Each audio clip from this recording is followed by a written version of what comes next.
New Nightreign update patch 1.02.2 has arrived, and with it has brought lots and lots of changes. Lots of character buffs, some like EVERDARK boss nerfs. We're going to go ahead and talk about them all, break down some of the numbers. Some of these buffs aren't that significant, but some are. But starting off with the WYLDER, he did actually get a buff to his claw shot, which is his grapple hook. He now has more poise while casting it, which is going to be like more akin to the Guardian using his like whirlwind skill. Going to get some more hyper armor, less likely to be staggered out of it. He also does get some more stamina damage to blocking enemies, so you're more likely to guard break certain types of trash mobs holding a shield when you're using the claw shot ability. Nice little, nice quality of life there, I guess, or just some nice utility. Nothing too crazy. Unfortunately, he did get a nerf to the fire attack follow-up when using the claw shot when buffing the great swords, because now it actually consumes stamina, which that's a downside, because before never consumed stamina because it was tied to it being a skill, but now it does, which is kind of unfortunate because, it wasn't really the greatest thing being that it was only tied to a greatsword, and the WYLDER can use basically every weapon pretty easily. But he did actually get a buff to the fire attack follow-up with the ultimate art, which this was already one of the best relics because it kind of doubled the damage of your ultimate, but now it does a bit more. But for my testing, it wasn't that big of an increase, only by a few percent, but can't really go wrong with just buffing one of the best ones already, I guess. But moving on to the Guardian, he received a whole bunch of increases. Some are great, some are nothing that fancy, like increased strength and dexterity at higher levels and increased the attack power of halberd guard counters. Sound pretty good, can't go wrong with a bit more damage, but it's not much more damage. This is a 3% damage increase at max level when using a halberd, and the guard counter damage increase is around about that much as well, so you're only really getting a few percent more damage for this particular playstyle, which is still the meta for the Guardian. You still should be building around guard countering with the halberd, but he kind of needed a bit more, synergy with other poking attack types of weapons, like the Great Spears. But definitely his best buff is this right here. Increase the Steel Guard passive ability angle range. I was testing this thing out. I was blocking attacks that were, to the side of me. This thing has, a 180-degree hitbox in terms of how good the blocking is now, which is much needed. Kind of wish they'd also just be able to, block status effects and maybe some elemental damage a bit better, but I can't complain about this one. Also did get an AoE increase to his ultimate art, but I was testing it out. I didn't really notice it being that much better, honestly. But it's still nice because it was a longer animation. There's still plenty of times you just missed with the ultimate, so I can't complain about that one. The Duchess, kind of similar sentiments, did get some more dexterity at higher levels, but just like the Guardian, it's only going to be a 2 to 3% damage increase. Nothing too crazy. However, she did actually get a damage increase with certain types of dagger attacks. And for my testing, the entire dagger combo, one-handed dagger combo, is now doing roughly 10 to 15% more damage from before the patch. So that's pretty nice. It's still not going to do anywhere near as well as actually using spells or sorceries with the Duchess, but now you can have a decent damaging offhand or secondary option. Can't really complain. Unfortunately, her uncharged second heavy attack got nerfed. I wasn't really too sure with the synergy there in terms of uncharged heavy attack spam, but yeah, that's got nerfed. And also her ultimate attack now got increased duration. And it went from 15 seconds to 17 seconds.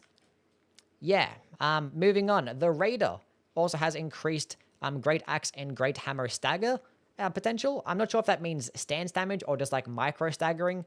I believe it means micro staggering and stun locking, so it's kind of more in line with the colossal weapons. I don't think it means stance damage though, because Great Hammers already get amazing stance damage. It also did get increased range of the retaliation skill. And I was testing this out, I actually took it into a game as well, and I didn't notice anything that crazy. Especially I'm not sure if it meant specifically for the fully charged version or not the fully charged version, but either way, I didn't really notice anything there. Maybe I'm tripping. You guys can test it out and just let me know down in the comments. The Revenants. Much needed change. Huge updates. The transparency has been adjusted of the summoned spirits. Huge. And also you can pass through Helen and Frederick. Sebastian's still going to be a roadblock for you, but this is a pretty nice quality of life update when it comes to the Revenants. Honestly, in terms of sandbox updates, there's not really much the Revenants really needs. The only thing that she really needs is DLC spells, because there's lots of amazing DLC incantations, and if she can guarantee some nice holy damaging ones and a blue seal, that'd be pretty cool. But in terms of the biggest update of this patch, or in terms of other like the Nightfarers at least, is going to be Recluse. She got a massive buff to her character skill, the Magic Cocktail. It's now faster, although not noticeably faster. Like it's going to be a little bit faster, which is cool.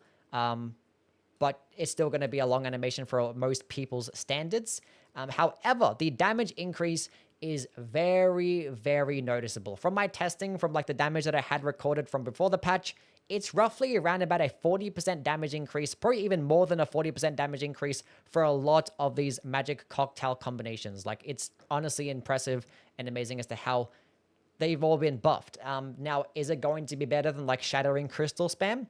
No, especially because Shattering Crystal actually got buffed, or not really buffed, but fixed, but it's still a buff because Shattering Crystal, if you didn't know, didn't actually work with charged sorcery increases. Now it does.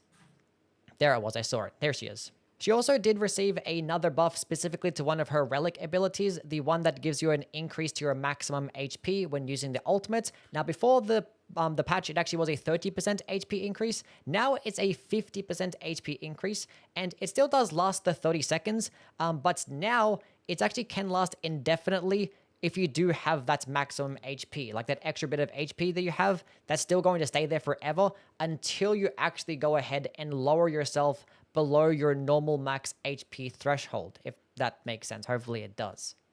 Moving on though, the Executor did get some increases to his Cursed Sword.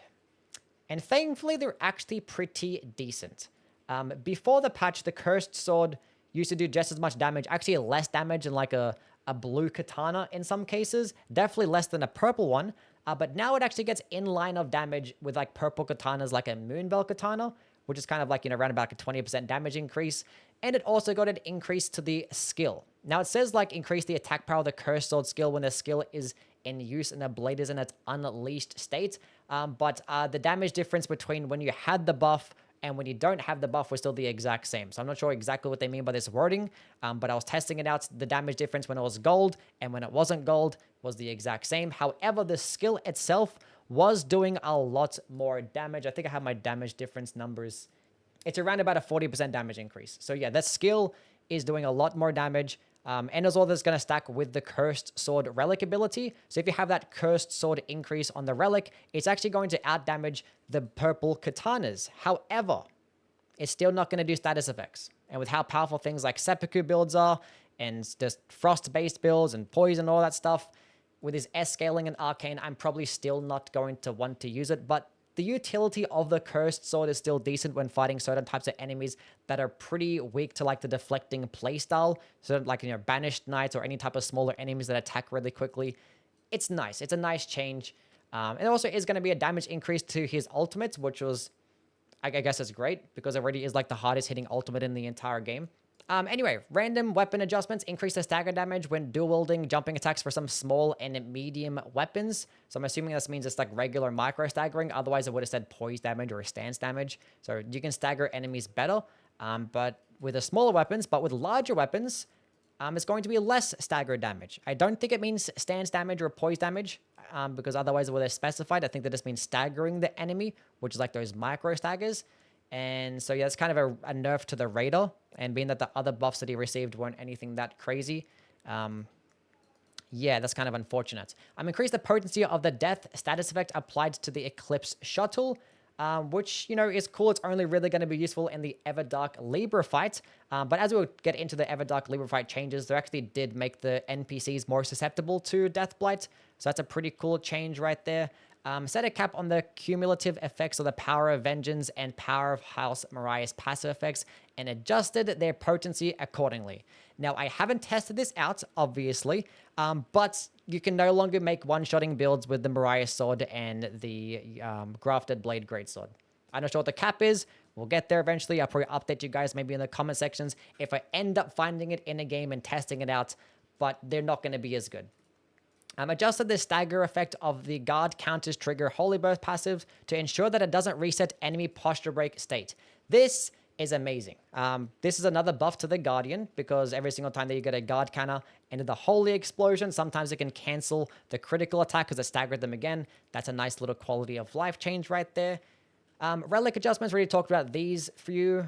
Increase the potency of the continuous HP recovery relic. Now, from my testing, it went from like 1 HP per second to 2 HP per second. Can't complain. Pretty cool, I guess. Increase the potency of HP restored when using medicinal boluses. Now, this one's kind of hard to test out, but before the patch, it was roughly around about 50 HP restored. Now it's closer towards 100, which I guess is okay. I still would really never run this. I already talked about the Recluse perks. The increased runes when getting a critical hits effect now has been increased from 300 to 600. It still sucks. Would never use it. The HP restoration has actually been increased as well. This one's also kind of hard to test out. It was like 15 HP per hit. Now it's like kind of closer towards like 20, 25. I guess it's fine. Still wouldn't really prioritize it. But if you have it in combination with other decent perks, then it's nice to run as well. Other adjustments. Rykard's Rancor now has more visibility, which is cool. Because before it used to block everybody's screen, which sucked. Okay, the EVERDARK Sovereign adjustments. Obviously, I haven't tested out any of these, so in terms of like the numbers or whatever, we don't know. We can just go based on what they tell us. For what we know, this could all be like by a percentage of like 2 or 3%. We're just guessing here. But yeah, increased attack and stamina attack power against guarding Nightfarers while possessed by Animus. Now, this is for EVERDARK Sentient Pest, obviously. So this is pretty much just a big fuck you to the Guardian when you're trying to block attack combos when the person is possessed by Animus, which is like the red moth. Okay. Adjusted and modified the attack actions of Animus, Noster, and Feltus. Not sure what that means exactly. Reduced the stagger duration when Nightfarers is hit by some attacks. No longer getting stun locked by certain attacks, which I guess is cool. EVERDARK Equilibrious Beast. Good old Libra. Adjusted the effect granted to summoned condemned Nightfarers so it can be dispelled by a law of regression. Now, whether this means that you can remove some summons with Law of Regression or just remove their buffs, I'm guessing it means removing the buffs. I don't think the summons actually count as a buff and you can just get rid of them with Law of Regression. Sounds pretty broken. But I'm guessing they also receive some buffs throughout certain parts of the fight and you can get rid of them with Law of Regression before you couldn't used to.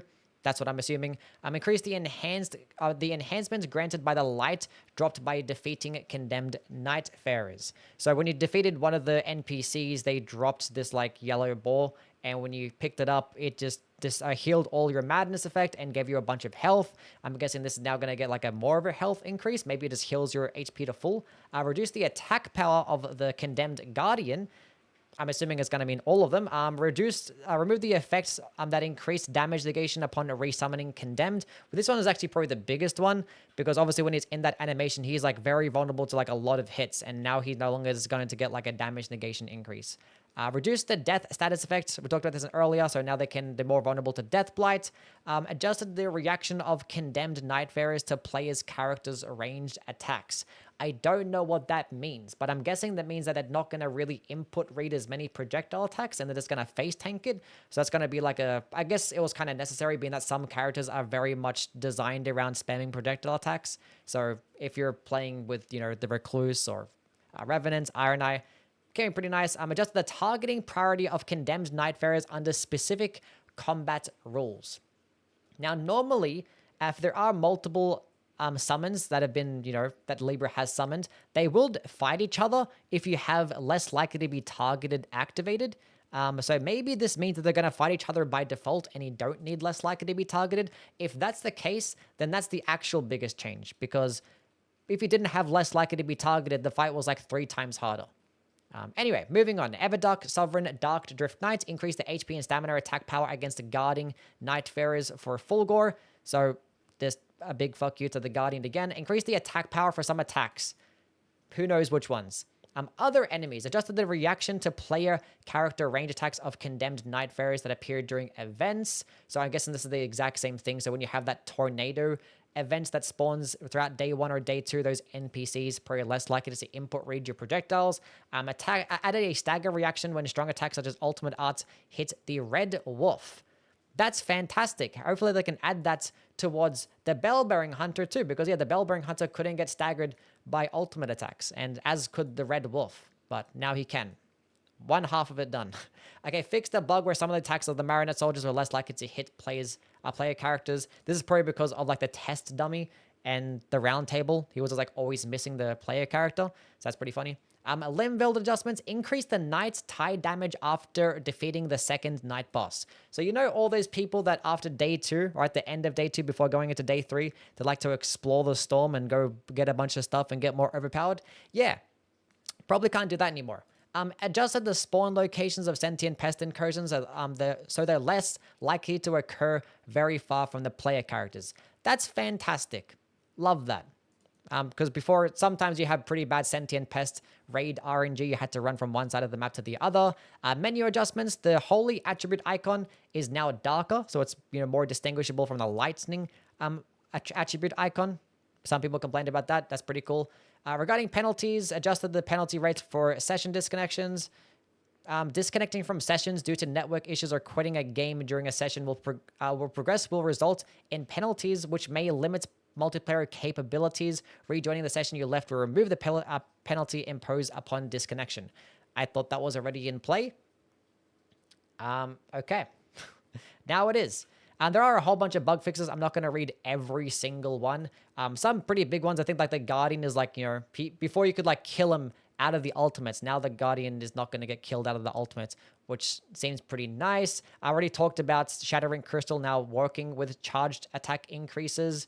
Other than that, there's like a bunch of like weird niche stuff that I honestly haven't even come across. But I can link this patch notes down below. You guys can go ahead and give it a read. Not going to talk on every little thing. I'm also walking off a cliff when you try to get the Spectral Hawk. That was another big one. Love that. PC only adjustments. The switching targets to when locked on, that's now fixed. That's pretty cool. And some more stability increases. Yeah. Obviously, all this stuff is just to hype up tomorrow's update, which is going to release the Deep of the Night mode, new game mode, new hard mode, new ranked mode, whatever you want to call it. That's getting released tomorrow, and I guess this is all just to bring more attention. But this is our first balancing update. Nothing too fancy. Step in the right direction. Still some more things that need to be improved upon, but I honestly, knowing From Software, my standards are not too high. But anyway, let me know what your opinions are down in the comments below, whether you like or don't enjoy any of the stuff. And yeah, I'll catch you guys around. See yous.